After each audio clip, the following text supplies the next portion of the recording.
Arlan Hamilton wrote a book called It's About Time. Arlan's an entrepreneur. Arlan is a thinker.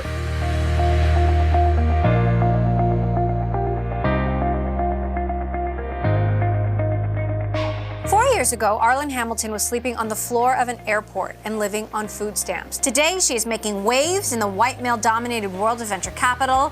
I said I'm going to invest in 100 companies by 2020. It wasn't a question or a hope.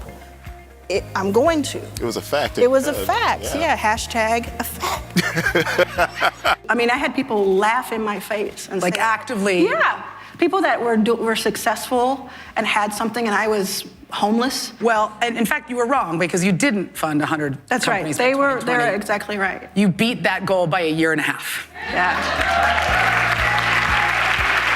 You are being the champion for all these underrepresented voices, people that are not taken seriously or not even considered at all, really. I wasn't like, oh, that's gonna be cool, or that's gonna be, like, that's a big number and look at me. It was, people are out here saying that we don't exist. When I would reach out to investors in Silicon Valley and talk about race or orientation or gender, I would get responses like, we don't talk about that. You shouldn't talk about that. People knew what was happening, but it wasn't something that was safe to talk about. And because I didn't have that history in that world, I wasn't afraid to say it.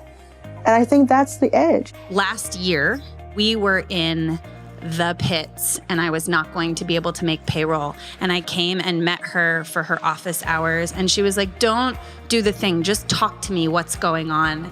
And I was like, if we don't get $10,000 in the bank, I'm gonna lose my company like next week. And she wired me, she wired me $10,000 that week out of her own personal funds so that we could make payroll and make it.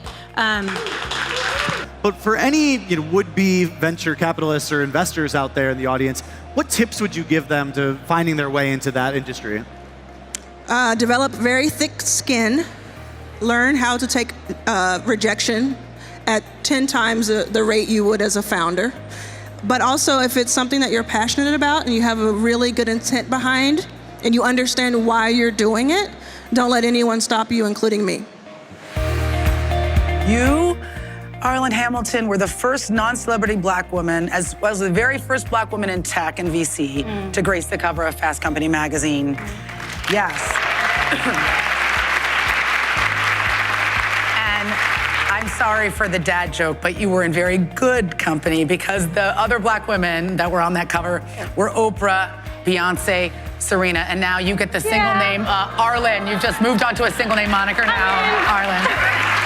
There are a ton of women and people of color and LGBT founders who have not seen themselves in the covers of business magazines, and they're starting to see that now, and that's what that meant to them. In my classes, I'm often the only black woman, or like if I'm not the only black woman, I'm the only black student, period.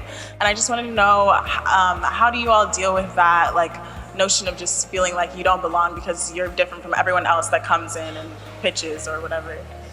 Can I say something? Do you see how the room reacted to you even getting out the first few words of what you said?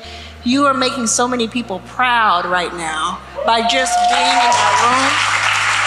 And so when you go into those rooms where you don't feel like you don't feel great about it, just take us with you into the rooms. And I think that'll fuel a lot of what you're doing because you're a rare gem gets a lot of attention and is very valuable, right? So you're gonna be very valuable when you finish what you're doing. And so, like, just being so deeply, truly yourself as a non-negotiable is the answer to everything else, I think. Every other question that I get asked, it always comes back to be yourself. Be yourself. Be true to yourself. So dream a little dream, do a little more, and you can be just like Arlan Hamilton. And I encourage you to take your inspiration from someone who will not stop. Ladies and gentlemen, Arlan Hamilton. Thank you.